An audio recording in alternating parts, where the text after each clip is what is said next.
What do you think of the adoption of self-driving, sort of en masse self-driving? I don't know whether there is a more highly kinetic, high risk, and heavily involved area of human life that is ready to be outsourced to AI. There's other things where you can help you cook, or it'll, keep your food fresh or do whatever. But there doesn't seem to be the same sort of mortal consequences.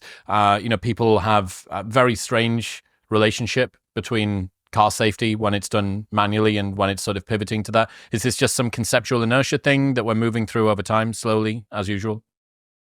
Yeah. So to start with, cars today are a disaster from a safety standpoint, right? And so cars, the current run rate of road deaths worldwide is at least 1 million people a year, right? And it's about 40,000 road deaths a year in the U.S. and about 1 million worldwide. And by the way, that million may be a low number; it may be much higher worldwide, and we just don't know how to count it. But it's at least 1 million worldwide. And so, and it's sort of like, again, you kind of think about this like, okay, 1 million people a year dying from cars. Okay, over the course of a decade, that's 10 million people. Like when 10 million people die from something in modern world, we use words for it like, apocalypse, right? Genocide, like, this is like mass death at a very large scale. And so one is just like, to your point, like there's a psychological thing here, which is we have gotten acclimated. And by the way, for every death, there's many injuries, right? Many people crippled and, never recover. And so there's a psychological thing here, which is we have gotten used to a very large amount of carnage in return for the convenience of modern transportation and logistics. By the way, in the fullness of time as a civilization, it seems to have been a good trade-off. I don't think very few of us, not named Greta Thunberg, want to go back to walking everywhere, right? And so you could never go back to riding horses, right? Because of course, animal rights. So like that, it is amazing that we got there. By the way, implication of that being, if the car were invented today, I mean, imagine the conversation that we would have, right, about the rollout of the automobile.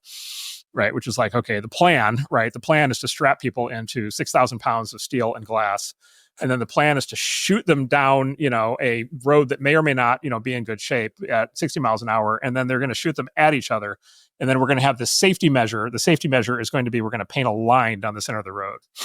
And that's going to keep them from crashing, right? And so like there's no way that you'd be able to like invent this today or launch this today. So maybe it's good that it happened in an earlier era. So anyway, to your point, we're used to that. The self-driving, both Waymos and Teslas today are far safer than that, far safer. And there's like edge questions about, this is the metric is like, collisions per, 1,000 or 100,000 miles or something, or deaths per 100,000 miles. And like, there's just no question. They're just like tiny percentages relative. Yeah, and it's, by the way, not that they're necessarily zero, but they're tiny percentages of what we experience every day with with road deaths. By the way, I think as humans we have a bad intuition on this because we can't see the other drivers most of the time when we're driving.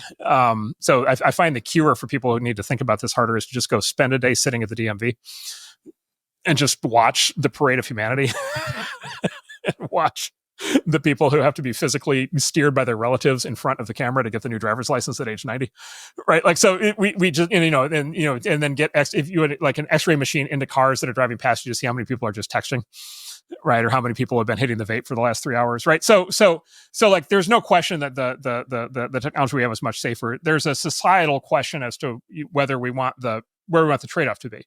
Right? Do we want the trade-off to be to stay to the current level of carnage because we're used to it, right? Or do we want, and wait until the computers are perfect? Or, is it enough for the computers to be much better, which is what's actually happening? Interestingly and optimistically, we as a society have chosen to actually accept, we have chosen to roll out self-driving without the computers being perfect.